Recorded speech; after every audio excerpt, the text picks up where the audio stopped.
Bismillahirrahmanirrahim. Assalamualaikum warahmatullahi wabarakatuh.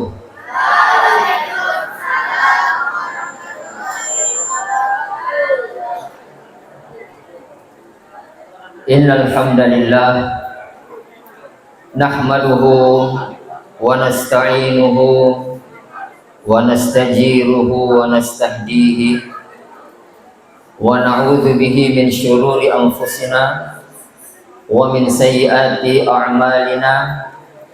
May yahdihillahu fala mudhillalah wa may yudlil fala hadiyalah. Asyhadu an la ilaha illallah wahdahu la syarika lah wa asyhadu anna Muhammadan abduhu wa rasuluh. Allahumma salli wa sallim wa barik wa an'im ala habibina wa syafi'ina wa maulana Muhammadin wa ala alihi wa ashabihi wa atba'ihi, amma ba'du. Yang sama-sama kita hormati Bapak Betrandes Haji Andi Makmur Sada selaku Ketua Yayasan Pesantren Tarbiyah Takalar. Yang sama-sama kita hormati Gurunda, pendiri Pondok Modern Pesantren Tarbiyah Takalar, Bapak Kiai Haji Al-Ustadz Hasid Hasan Palogai. Yang kami hormati guru kita Bapak Kiai Muda Al-Ustadz Aminullah SAI selaku Direktur Pesantren Tarbiyah Takalar, para pengurus pesantren tarbiyah, al-ustadz dan ustadzah yang kami hormati, para santri-santriwati pesantren tarbiyah Takalar yang senantiasa kami banggakan.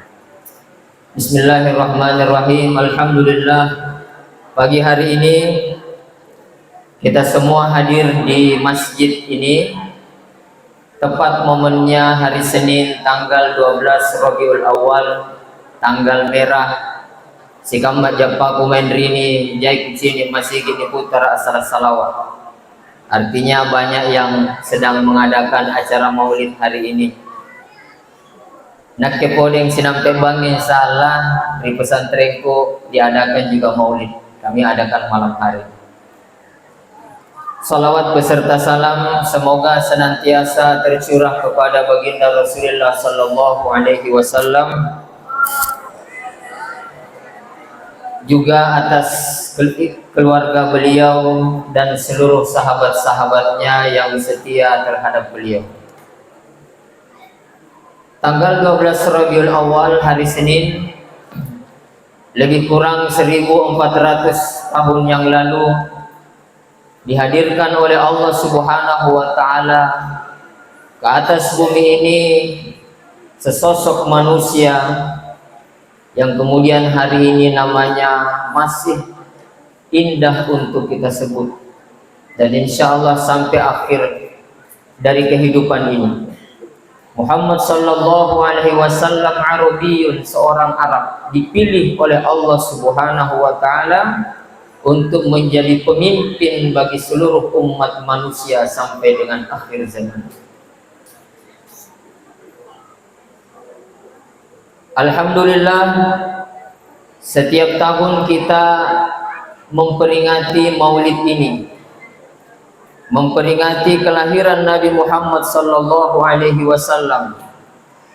Lantaran besarnya rasa cinta kita dan betapa dalamnya perasaan kita kepada sosok Nabi yang agung ini, yakni Muhammad sallallahu alaihi wasallam. Khususnya kepada santri-santriwati. Hari ini usia Ustadz sudah 40 tahun. Tahun 96 yang lalu, 1996, Ustadz masuk ke pondok ini dalam kondisi betul-betul sangat minim bangunan. ustadz-ustazah saya waktu itu, hari ini alhamdulillah juga masih dipanjangkan usianya. Saya menjadi santri di pondok ini lebih kurang 4 tahun setengah. Saat pertama kali datang ke pondok, tentu perasaan santri itu semuanya serba berat. Persis seperti yang dialami sekarang di perasaan batinnya anak-anak santri kelas 1. Angkat tangan, kelas 1. Putra-putri. Ustadz tahu betul bagaimana perasaanmu.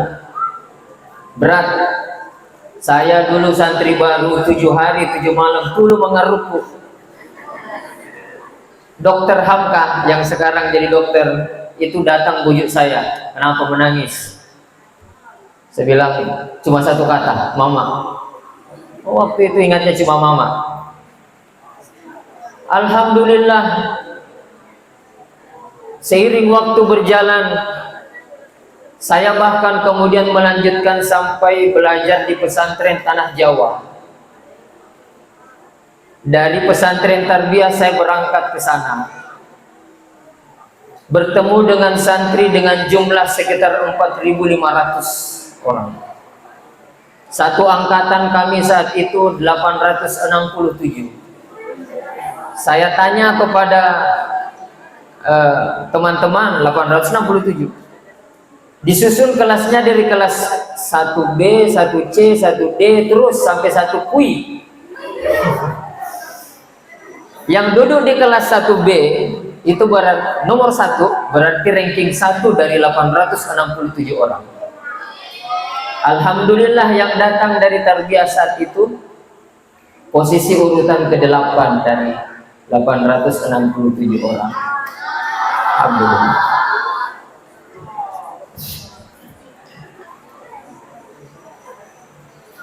Para hadirin jamaah maulid yang kami hormati, satu hal yang sangat berat tentunya bagi seorang murid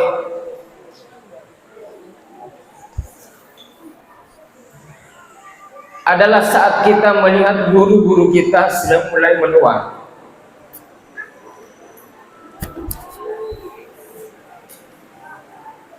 Saya ingat betul dengan tendangannya Ustadz Biwarsito.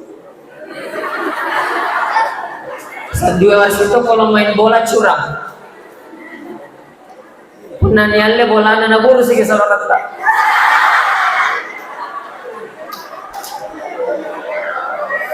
Tapi saya yakin hari ini sudah tidak seperti dulu lagi. Ubannya sudah tidak bisa dihitung. Saya tidak tahu apa masih bagus saat di main. Masih bagus main bola. Tahun 2000 saya berangkat, 2004 saya kembali, kemudian saya bergabung di pesantren Lasang. Anak-anak 40 tahun usia saya, sekarang saya hitung 24 tahunnya saya habiskan di pesantren. Kamu barangkali baru 2 bulan di sini. Saya 24 tahun berpesantren dan alhamdulillah sehat walafiat, tidak mati.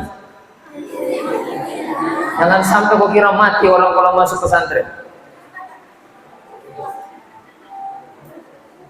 Ini keberkahan yang Ustadz terima, ini yang Ustadz rasakan. Barangkali kamu merasa tidak biasa-biasa saja. Kalau maghrib dibacakan kan, ya Rabbi Mustafa balik maqasidana waghfir lana ma madha ya wasi'al karami. Baca aja terus salawat itu setiap kali pengajian, baca saja. Ternyata 20 tahun, 30 tahun kemudian baru keberkahannya itu kentara kelihatan. Hari ini pesantren Tarbiyah sudah punya banyak alumni, segudang orang-orang yang sukses, tidak terhitung. Berangkat dari sholawat yang setiap maghrib kalau pengajian kitab dibacakan. Jadi kita kepada sholawat kita kepada Nabi Muhammad SAW. Barangkali hari ini Anda belum merasakan, 20-30 tahun kemudian akan terbukti. Ustaz, saya tidak paham kalau Ustaz pengajian. Tidak paham saya. Paham tidak paham anak-anak, ya. Nanti kemudian insya Allah akan kalian pahami. Ini yang kita bacakan, kita doakan, kita sebut nama Nabi Muhammad Sallallahu Alaihi Wasallam agar dengan salawat itu membawa keberkahan untuk kita dan khususnya untuk pondok kita tercinta Pesantren Tarbiyah ini. Strateginya, ini saya cerita sedikit, minta maaf Pak Ustaz. Nabi Muhammad Sallallahu Alaihi Wasallam saat beliau berusia 40 tahun didatangi oleh sesosok makhluk bernama malaikat Jibril dengan tujuan risalah Islam, memberikan wahyu yang pertama. Saat itu Nabi Shallallahu Alaihi Wasallam dalam keadaan kurang yakin apakah betul dia sebagai seorang nabi. Pulang ke istrinya datang dalam kondisi gemetar badannya ketakutan.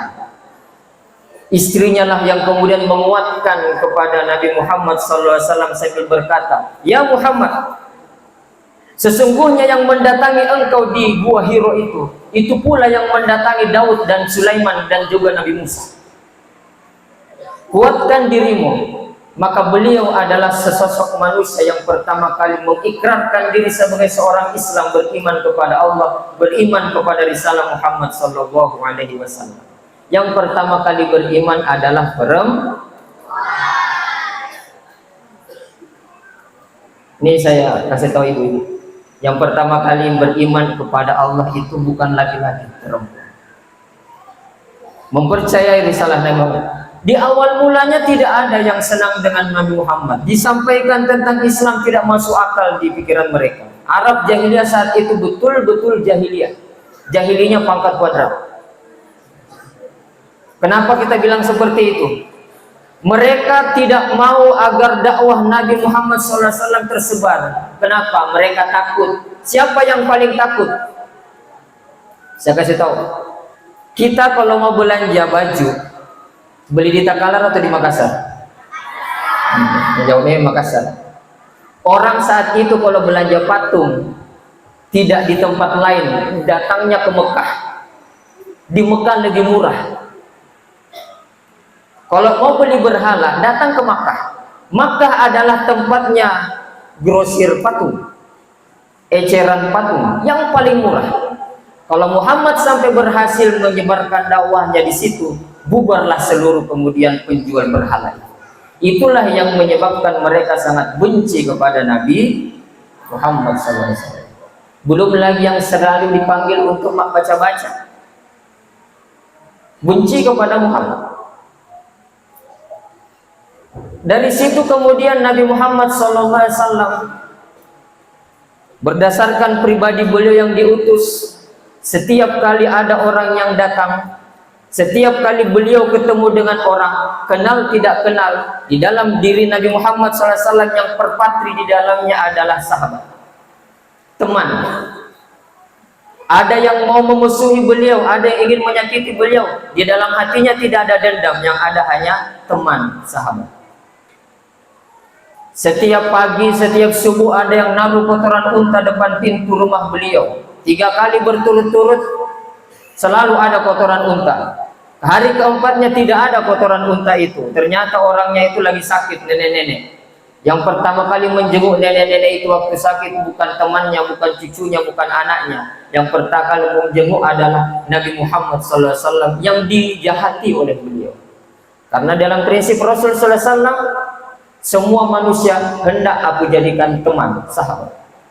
Itu yang menyebabkan beliau itu disenangi, sehingga banyak yang tertarik kepada beliau. Berimanlah kemudian beberapa sahabat saat itu yang kita kenal. Dari orang tua Abu Bakar As-Siddiq. Berapa usia? Siap anak-anak saya? Yang bisa jawab nanti dapat hadiah dari saya. Angkat tangannya. Mana yang lebih tua, Nabi Muhammad atau Abu Bakar As-Siddiq? Angkat tangan. Nah, maju sini. Ada pertanyaan keduanya, kalau salah berarti agak kurang.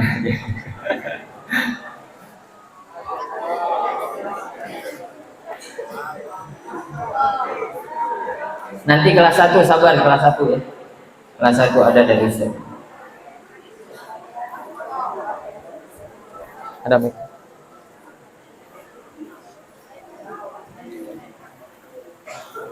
Mas Muga. Namanya siapa? Arif. Arif. Berapa usianya Abu Bakar As-Siddiq?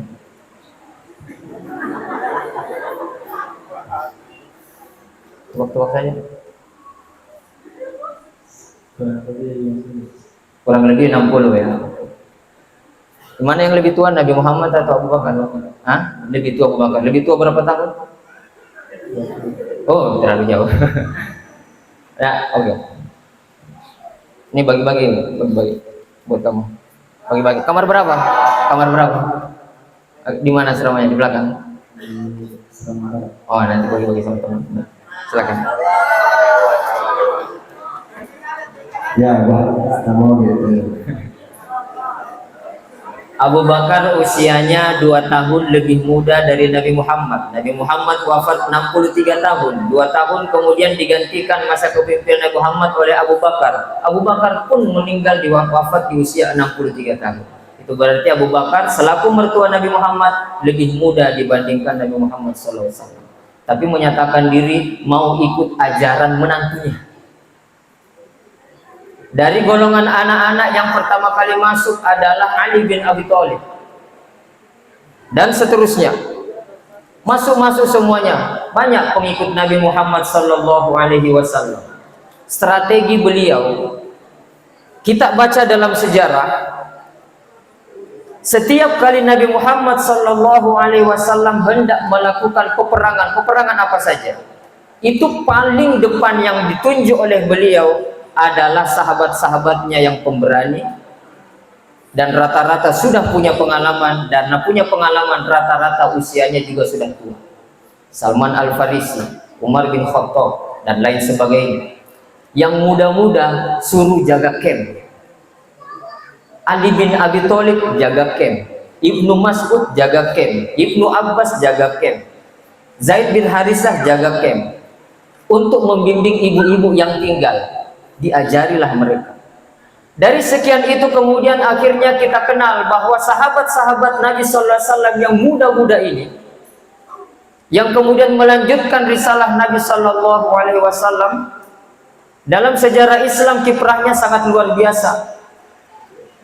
Abu Hurairah saja, anak-anak santri, itu beliau menghafal hadis, meriwayatkan hadis yang paling banyak, nomor 1 di dalam Islam. Jumlah hadis yang disampaikan melalui jalur Abu Hurairah sekitar 4.700 hadis.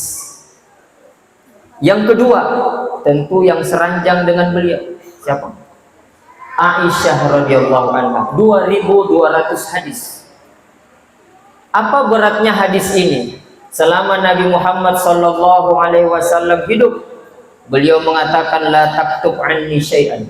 Kamu jangan pernah nulis apa-apa tentang saya. Maksudnya jangan tulis hadis saya. Karena lagi turun-turunnya Al-Quran saat itu 23 tahun. Nanti setelah wafat Nabi, barulah kemudian dituliskan hadis-hadis itu. Yang kemarin dihafalkan 4.700 di kepala Abu Hurairah. Coba dibayangkan. Jadi bagaimana Nabi Shallallahu Alaihi Wasallam mengurus, mendidik generasi-generasi sepeninggal beliau, itu adalah hal yang sangat strategis. Beliau mengajar istrinya, mendidik cucunya, mengajar sahabat-sahabatnya agar bisa kemudian berkiprah lebih saat beliau sudah tidak ada. Ini yang kami sebutkan di awal. Guru-guru yang muda hari ini di pondok modern kita yang kita cintai, 30 tahun lebih pondok pesantren ini berkiprah. Kata Nabi Muhammad sallallahu alaihi wasallam, tadawu, berobatlah kalian, fa inna likulli da'in dawa, tidak ada penyakit yang tidak ada obatnya. Habis itu Nabi Muhammad sallallahu alaihi wasallam menoleh lagi dan berkata, illal haram, kecuali masa tua. Masa tua tidak bisa Anda tantang. Masa tua mana nanti kamu bisa berna jauta, pasti kebo. Suatu waktu pasti kita akan tua. Inilah kemudian pentingnya untuk mendidik generasi-generasi kita hari ini, agar insya Allah bisa kemudian melanjutkan apa yang telah kita buat kebaikan-kebaikan hari ini. Alhamdulillah berjalan pesantren ini 30 tahun lamanya. Sudah 30 tahun, 30 berapa? 33 tahun. Nak ke poin dari Nurul Asafa kare 7 tahun neko kuerang neko dong kupimpingan ne pesantren santri kabur, orang tua santri protes, masyarakat yang bikin gaduh, tetangga yang mengamuk, guru yang bertengkar. Baru 7 tahun seperti saya merasa tidak kuat. Terus terang, kalau pondok ini eksis selama kurang lebih 33 tahun, itu berarti sudah banyak sayur dan garam yang dimakan oleh pesantren ini. Sudah kenyang dengan pengalaman. Tentu ini melalui Maulid Nabi Sallallahu Alaihi Wasallam kita berharap barokah dari Allah Subhanahu Wa Taala agar memberikan keberkahan yang melimpah kepada pesantren yang tertua di Takalar Indonesia. Bapak Ibu yang dirahmati Allah Subhanahu Wa Taala, tips saya sebelum saya akhiri ceramah saya tidak mau berlama-lama. Kalau anak-anakku ini khususnya anak-anak santri, dulu waktu Ustadz mondok di Jawa, kiai saya itu berpesan begini, anak-anak pakai bahasa Jawa, Ustadz. Anak-anak kalau habis sholat jangan baca dua, jangan lupa baca dua. Tiap habis sholat, harus sholat 5 waktu. Baca dua. Yang pertama baca ayatul kursi, yang kedua baca sholawat Nabi, terserah mana yang paling kau suka. Kau jaga ini di setiap akhir sholatmu, insya Allah Anda akan dapat 2, kata beliau. Kalau ini anak-anak yang berpesan kiai dengan jumlah santri 35.000. Jadi boleh dibilang seluruh yang keluar dari mulutnya itu hampir semuanya bertuah keramat. Silahkan Anda amalkan. Nanti besok lusa akan memberikan keberkahan bagi kalian. Yang pertama apa tadi? Ayatul kursi. Kita membaca ayat kursi setiap habis sholat. Alhamdulillah di masjid kita ini kan selalu dibacakan kalau kita wirid. Yang kedua, jangan lupa membaca sholawat untuk Nabi Muhammad SAW. Sholawat yang paling bagus adalah sholawat yang kita baca saat di akhir sholat kita, namanya sholawat Ibrahimiyah. Nah, ada kelas 1 ada yang hafal At-Tahiyatul Mubarakatuh. Yang putri, angkat tangan. Kelas 1 putri ada. Nah, aku kasih hadiah. Ada kelas 1 putri. At-Tahiyatul Mubarakatuh sholawat.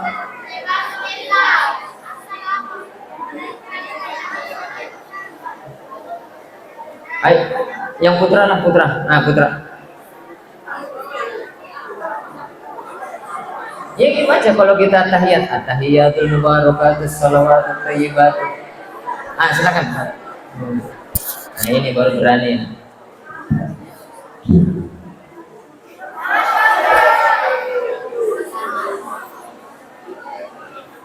Ya, bacakan. Pelan-pelan saja. Alhamdulillah wassalatu wassalamu alayka ayyuhan nabiy wa rahmatullahi wa barakatuh. Assalamu ala ibadillahi sholihin. Asyhadu an la ilaha illallah wa asyhadu anna Muhammadan abduhu wa rasuluh. Terus Allahumma shalli ala Muhammad wa ala ali Muhammad kama barakta ala Ibrahim. Masyaallah.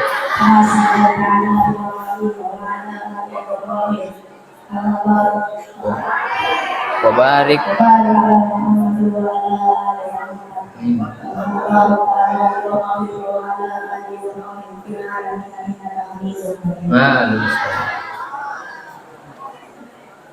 Bagi-bagi sama teman ya. Bagi-bagi sama teman ya. Ya, masuk. Nah, yang putri tidak berani ya. Pakai itu anak. Itu yang di akhir tahiyat kita salawatnya. Allahumma sholli ala sayyidina Muhammad kama shallaita ala sayyidina Ibrahim. Itu salawat Ibrahimiyah, salawat yang paling bagus. Salawat yang paling bagus. atau kita bisa membaca salawat yang kita suka, apa saja bunyinya. Mungkin yang hari ini yang lagi viral-viralnya yang dinyanyikan sama Nisa Sabian itu, yang tadi saya dengar adanya, as-salatu ala nabi wassalamu ala rasul as-sadiqul abqahi wa muhammad arabi. Baca itu juga boleh, sambil nyanyi-nyanyi bisa, nama masalah.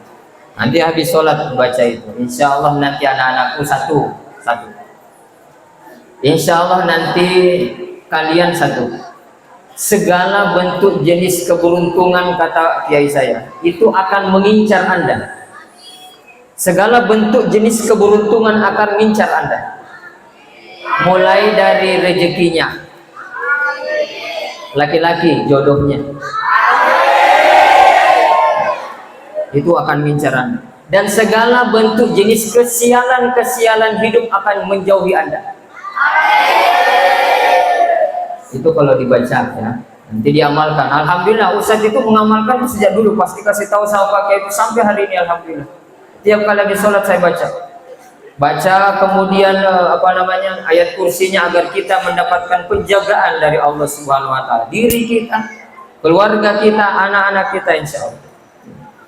Bapak Ibu yang dirahmati Allah Subhanahu Wa Taala, anak-anak santri yang kami banggakan, saya tidak berlama-lama. Mungkin ini adalah pertemuan yang spesial bagi saya. Terima kasih karena sudah mengundang kami untuk datang ke sini. Saya mohon maaf karena berceramah di depan guru-guru saya. Terima kasih karena sudah hadir di acara kita ini. Saya berharap kedepannya antara kita sesama pesantren se-Kabupaten Takalar ini saling menguatkan, agar kita pondok-pondok pesantren yang ada di Takalar ini bisa tumbuh dan terus berkembang. Itu ada pesan-pesannya, diantaranya dia bilang seperti ini: kalau pesantren di Indonesia ini bubar, itu kata kiai saya kan, kalau pesantren di Indonesia ini bubar, maka bubar pula negara ini. Pesantren adalah pertahanan terakhir negara ini. Maka pesantren ini tidak boleh gampang goyah, harus selalu kuat. Pertahanan negara ini adalah pendidikannya, dan yang terbaiknya adalah ada di pondok pesantren, termasuk di pesantren yang kita cintai ini, pesantren modern tarbiyah. Terima kasih atas segala perhatiannya. Mohon maaf apabila ada hal yang keliru dari apa yang kami sampaikan. Adanallahu wa iyyakum ajma'in. Usikum wa nafsi kitabullah. Wassalamualaikum warahmatullahi wabarakatuh.